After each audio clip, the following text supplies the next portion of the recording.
Hola amigos de YouTube, ¿cómo están?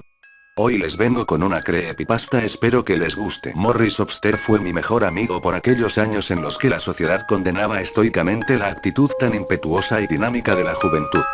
No puedo decir que éramos rebeldes porque no era así. Simplemente, teníamos otras ideologías más profundas y el vello don de la curiosidad. Es que así éramos Morris y yo. Nos encantaba experimentar cosas nuevas como a cualquier joven de nuestra etapa. Era normal que todos se comportasen así, ¿no? La verdad es que nunca pude comprender por qué nuestros padres y demás familiares se escandalizaban ante nuestras filosofías, actos y cuestiones. En realidad nos daba igual lo que creyeran acerca de nuestra mentalidad tan abierta e ilimitada, siempre dispuesta a conocer más cosas sobre la realidad que nos rodeaba. Y es que mi amigo y yo éramos de aquellos que gustaban de buscar nuevas expectativas y definiciones de la existencia que llevábamos, leyendo por aquí, tomando fotos por acá, y luego compartiéndolas entre los dos. Sacábamos conclusiones desde nuestro punto de vista y más tarde buscábamos información sobre los resultados a los que habíamos llegado. Definitivamente, no me puedo quejar de mi juventud, pues disfruté tanto como jamás lo he hecho. Si existía una palabra para definir la ideología de Obster, esa era extraordinaria. Ni yo poseía tal habilidad para concebir las costumbres cotidianas como un mero escudo ante lo desconocido, ante aquello que el ser humano siempre temió. Él mencionaba constantemente en sus pláticas que el hombre no tenía la más mínima idea de lo que había más allá de sus actos, y que siempre estaba buscando la forma de evadir su decadente e inevitable destino. Sencillamente, Morris era de aquellos jóvenes que, si se lo hubiera propuesto, habría llegado a la cima más encumbrada entre los sabios del mundo. Debo admitir que me sentía muy bien a su lado, pues era el único que lograba comprender mi concepción de la vida e incluso compartíamos puntos de vista iguales que, de no haber sido porque no compartíamos ningún parentesco familiar, podría haber jurado que ese chico era mi gemelo ideológico, por así decirlo. Sin embargo, el tiempo, maldito verdugo que inevitablemente te obliga a enlazarte con tu inverosímil destino, quiso que ambos nos separásemos y mi amigo se mudó junto con su familia a otra ciudad. Cuando él fue a comunicarme la desagradable noticia, no pude contener la agonía que estaba experimentando en mis adentros, y juntos nos despedimos con muchas lágrimas. Lo que más me dolió de aquel aviso fue que claramente sentí cómo se desgarraba una parte de mi ser y era extraída por algún ser desconocido que deseaba ver mi sufrimiento. No puedo describir con otras palabras lo que padecí en aquel instante en el que mi destino estaba por cambiar, quizá para siempre, o tal vez era solo una prueba de valor para ambos. Pero todavía hoy me pregunto qué había que comprobar con esa separación. Actualmente, mi ilimitada imaginación me permite hacer una especulación sobre aquella circunstancia que decidió todo por nosotros. Tal vez la vida nos vio como una amenaza, algo que podía romper su cuidadosa y bien estructurada coreografía de falsedad y egoísmo. Siendo así, no había lugar para nosotros en este mundo. Aún recuerdo bien esa sombría tarde en que lo vi irse. Su cara transmitía una serenidad impresionante, aunque yo sabía perfectamente que aquello era una máscara que estaba usando para evitar mostrar su dolor ante su familia, la cual era muy severa y conservadora. Su caso familiar no era la excepción por aquellos tiempos. Muchos jóvenes de nuestra edad pasaban por la misma experiencia, incluso yo lo vivía. Aquel que no tuviera unos padres así podía considerarse afortunado, muy afortunado. Tengo bien plasmada en mi memoria su cara al momento en que el carro encendió con todo aquel maletero encima, casi marcada a fuego su expresión. Me estaba comunicando con la mirada que ni la misma distancia nos separaría, y que algún día, en un futuro no muy lejano, volveríamos a vernos. Yo entendí su silencioso lenguaje, y con el mismo idioma le dije que así sería, y que tarde o temprano, estaríamos juntos de nuevo para descubrir más cosas. Las cosas continuaron su marcha normal, desde el punto de vista de la sociedad que me rodeaba, claro. Pero desde que Obster se fue, supe que mi vida, a pesar de su creciente monotonía, ya no sería la misma. Me resultaba imposible el concordar con los adultos, quienes aseguraban que las amistades de juventud eran fácilmente olvidadas, y los jóvenes de mi ciudad me daban los ánimos que necesitaba para afrontar a esa terrible ideología a la que llamaban madurez adulta. Qué grande fue mi alegría cuando recibí una carta de Morris. Recuerdo que mi padre acababa de llegar de su trabajo, y siempre tenía por costumbre revisar el buzón antes de llegar a casa. Escuché sus pasos subiendo las escaleras y supuse que pasaría de largo por mi cuarto sin saludarme, como siempre lo hacía. Me sorprendió sobremanera que tocara la puerta de mi habitación, pero después comprendí que solo lo había hecho porque entre las cartas que llegaron, había una para mí. Tengo que admitir que me extrañó demasiado que me enviaran algo, pero así era, mi padre me entregó el sobre y salió de mi cuarto. Me quedé observando la carta por un tiempo. Quien me la había escrito era Morris. Imaginen mi emoción cuando la comencé a abrir y descubrí, con total alegría, la pequeña pero fina letra de mi mejor amigo. Sin más tiempo que perder, comencé a leerla. Mi muy apreciable e incomparable amigo Randolph Gordon. No puedo concebir la emoción de este momento en el cual estoy redactando estas líneas, me siento feliz de poder escribirte por primera vez luego de que fuese forzado por mi familia a abandonar el lugar donde pasé los mejores momentos de mi vida, con el amigo que jamás podré olvidar. Te parecerá increíble, pero desde que estoy acá, no logro adaptarme a mi nueva forma de vida. La ciudad en la que vivo ahora es mucho más caótica que la tuya, los jóvenes se apegan ciegamente a las enseñanzas de los adultos y, por desgracia, no ejercen su libre albedrío como debería ser. Si los adultos de mi anterior pueblo eran severos y conservadores, estos van más allá de esas erróneas y estúpidas ideologías. No puedes imaginarte la felicidad de mis padres al saber que sus vecinos tienen un hijo bien educado que nunca pone en duda la autoridad de sus mayores y que es obediente. Solo puedo pensar en la debilidad de pensamiento que posee ese pobre muchacho, y no lo culpo, la verdad no puedo hacerlo porque el ambiente en que ha crecido lo moldeó así y así se quedará para su eterna desgracia. Por otro lado, mi familia a cada momento menciona que cuánto hubieran dado porque yo creciera desde un principio en esta maldita ciudad, y están diciéndomelo a cada momento del día. En la escuela soy visto como el rebelde sin causa y he tenido choques de personalidad con todos los profesores, incluso con la directora. Me han llamado varias veces la atención por defender mis justos derechos y cada vez que me pongo en contra de los pensamientos tan cerrados de mis maestros, mis padres son citados para conversar con ellos, y los exhortan a que me pongan en mi lugar o alguien más lo hará un día. Ellos, como siempre lo has sabido y es costumbre del lugar donde estás, dicen que se avergüenzan de mí. Que debería aprender a comportarme como el hombre que soy y que definitivamente tendrán que enseñarme a levitar. No entiendo a qué se refieren con eso, pero sospecho que no es nada bueno. Randolph, sé que te sonará ridículo, porque jamás me escuchaste mencionar algo similar cuando estábamos juntos, pero por primera vez en mi vida tengo miedo hacia el destino que me depara con esta putrefacta sociedad. ¿De qué tengo pavor? Del modo de ver las cosas de los adultos. Son tan ambiguos que se puede esperar cualquier cosa de ellos. Me decidí a escribirte esta carta a escondidas de mis padres, bien sabes que ellos nunca te vieron con buenos ojos porque eres igual a mí en pensamiento, del mismo modo en que tus padres me veían mal a mí. Supongo que algunos patrones de conducta siempre permanecen y ese es el caso de nuestras familias, ¿no lo crees? Tengo deseos de que vengas a visitarme, quiero verte. No sabes el terror que vivo día con día al saber que la juventud de este lugar en realidad no existe, solo son adultos en proceso de madurez. Me aterra ver que nadie piensa por sí mismo y se apegan como un perro a su dueño a las ideas de los mayores, es simplemente macabro. ¿Hacia dónde va este decadente sistema? No tengo la menor idea, pero he decidido que en cuanto tenga mayoría de edad, me iré de este enfermizo lugar que no hace otra cosa más que reprimirme demasiado.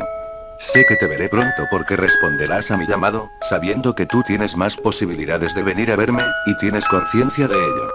Junto con esta carta he anexado un mapa de mi ciudad actual, en él realicé unas señalizaciones para que encuentres mi casa. En el dorso se encuentra mi dirección completa, junto con instrucciones precisas para que no te equivoques de domicilio. Si hago todo esto es porque me urge verte, necesito hablar con una persona que me entienda y me ayude a soportar esta situación. Creo que empiezas a comprender cómo me siento, después de todo, admiro tu habilidad para ser empático, cosa que aquí nadie posee. Amigo mío, quisiera comunicarte más cosas por este medio, pero entiendo que las palabras que deseo compartir contigo no podrían ser escritas. Espero tu próxima venida y recuerda que siempre contarás con un amigo leal en la distancia y en la eternidad, así como yo sé que siempre estarás conmigo en las buenas y en las malas. Tu mejor e incondicional amigo, Morris Obster. Confieso que en un principio, la carta me llenó de mucha motivación y alegría, pero conforme me fui acercando a su desenlace, me sentí frustrado y a la vez preocupado. No sabía la difícil situación que estaba viviendo Morris, y yo que pensaba que mi vida era terrible. Sin pensármelo dos veces, empecé a idear un plan para que mis padres me llevaran a visitar a mi amigo. Les diría que en la carta que me envió me comunicaba que estaba enfermo y que el médico le había recomendado absoluto reposo, por lo cual me escribió y me solicitaba que le llevase algunos libros para su entretenimiento mientras permanecía en cama. Con aquella estrategia en mente, me dirigí al cuarto de mis padres y les dije sobre la supuesta enfermedad que tenía mi amigo, les rogué que fuéramos a verlo y, sorpresivamente, ellos accedieron sin que les insistiera demasiado. Me comentaron que primero tendrían que pedir permiso en el trabajo de mi padre y en mi escuela para ausentarnos, asunto que resolverían al día siguiente. Yo estaba que no cabía en mí de la emoción. Iría a ver a Morris después de tanto tiempo. Al tercer día nos encontrábamos empacando algunas maletas para quedarnos unos días con la familia Obster, pues mis padres consideraban que resultaría interesante relacionarse más con los progenitores de mi amigo. Salimos rumbo a la ciudad donde Morris se había mudado junto con su familia, y con ayuda del mapa que me envió, logramos dar con la casa sin equivocarnos de dirección. Mi corazón saltaba de la indescriptible felicidad que sentía al saber que de nuevo vería a mi gran amigo de toda la vida. Me bajé del auto casi al mismo tiempo que mi padre se estacionaba, corrí hacia la puerta de entrada mientras gritaba el nombre de Morris. La puerta se abrió mientras la señora Obster me dedicaba una sonrisa que, hasta hoy, no dejo de considerar que poseía una pequeña sombra de felonía. Pregunté por mi amigo, y con el tono más dulce e hipócrita que había escuchado jamás, su madre me contestó que él estaba en su habitación levitando. No sé por qué, pero en ese momento sentí una terrible punzada en el pecho, sobre todo porque Morris me había mencionado que esa palabra acrecentaba su temor con respecto a sus padres y la forma en que ellos la concebían. Le pregunté a la señora Obster en dónde estaba el cuarto de mi amigo. Ella seguía manteniendo su falsa sonrisa mientras señalaba hacia las escaleras que conducían al segundo piso, al tiempo que mencionaba que Morris había estado sumamente inquieto por mi llegada y que ahora se pondría feliz de verme. No había acabado de darme la información cuando corrí con mucha rapidez mientras ascendía hacia la segunda planta de la casa. Cuando llegué a la puerta que supuse que sería la de mi amigo, noté que estaba cerrada, así que toqué al mismo tiempo que le avisaba a Morris que ya había llegado. Solo escuché la voz del señor Obster contestándome que pasara, pues mi amigo estaba en esos momentos muy ocupado levitando. Otra vez escuché esa palabra que me retorcía las entrañas. Con mucha lentitud abrí la puerta, pues pensé que Morris estaba quizá reflexionando sobre algo muy sumido en sus pensamientos para que no me contestase, y además, ¿qué hacía su padre con él en su habitación? Mis pensamientos fueron cortados de tajo mientras observaba, boquiabierto, algo que jamás creí que vería en la vida real. Ahí, en medio del cuarto, estaba mi amigo literalmente levitando, tal y como lo habían mencionado sus padres. No lo podía creer, no lo quería creer. Empecé a entrar en un estado de shock mientras seguía mirando a mi amigo, en su rostro se dibujaba esa misma expresión que me había dedicado el día que se fue de mi ciudad. Serenidad, una tranquilidad infinita y esa particular sonrisa suya que me dedicaba cuando decía que todo iba a salir bien. Continué viéndolo, realmente levitaba, pues sus pies no tocaban en el suelo. Era increíble, pero cierto. Recuerdo que escuché decir a su padre que ahora Morris, gracias a la levitación, aprendería a comportarse como un joven de buenos modales y que sería un gran ejemplo para mí de ahora en adelante. La cara del señor Obster expresaba alegría y orgullo. No podría estar más feliz de su hijo. Desperté en el Hospital General de la ciudad, rodeado de las preocupantes miradas de mis padres. Me dijeron que me había desmayado por la emoción de volver a ver a mi amigo, pero sabía que decían eso para tranquilizarme. Como solo había sido un desvanecimiento temporal, el médico me dio de alta enseguida. En la sala de espera estaban los padres de mi amigo, felices de que mi desmayo no hubiese pasado a mayores. Pregunté una y otra vez por Morris a sus progenitores, y ellos, con una gran sonrisa de satisfacción, solo se limitaban a decirme que ahora él era un chico muy educado y obediente, y que debería estar orgulloso por ser amigo de un muchacho así. Yo simplemente no podía creerlo. Me puse histérico y les grité enfrente de todos los que se encontraban ahí y de mis padres que estaban completamente locos, que su retorcida ideología no conocía límites y que no había ningún motivo para estar feliz por haberlo obligado a convertirse en lo que ahora era. Las personas del hospital se quedaron mirando conmocionados. Aquella escena, jamás habían visto a un joven alzarle la voz así a sus mayores. Mis padres estaban avergonzados por mi supuesto escándalo y me sacaron a rastras de aquel indiferente lugar. Nadie hizo nada para defender mis ideas, nadie, y sé que nadie jamás lo hará, no en esa maldita y putrefacta ciudad.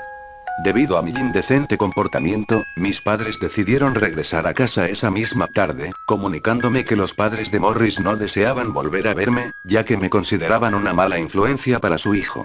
Yo solo quería despedirme de él por última vez y decirle que lamentaba no haber llegado antes para salvarlo de su levitación, solo quería eso. Sentí un terrible dolor en mi pecho mientras nos alejábamos de aquella fatídica y repugnante ciudad. Mis padres, completamente decepcionados de mi forma de expresarme ante los Upster, me dijeron que también deberían aplicar conmigo esa técnica de la levitación, pues así aprendería a ser un chico correcto y bien portado.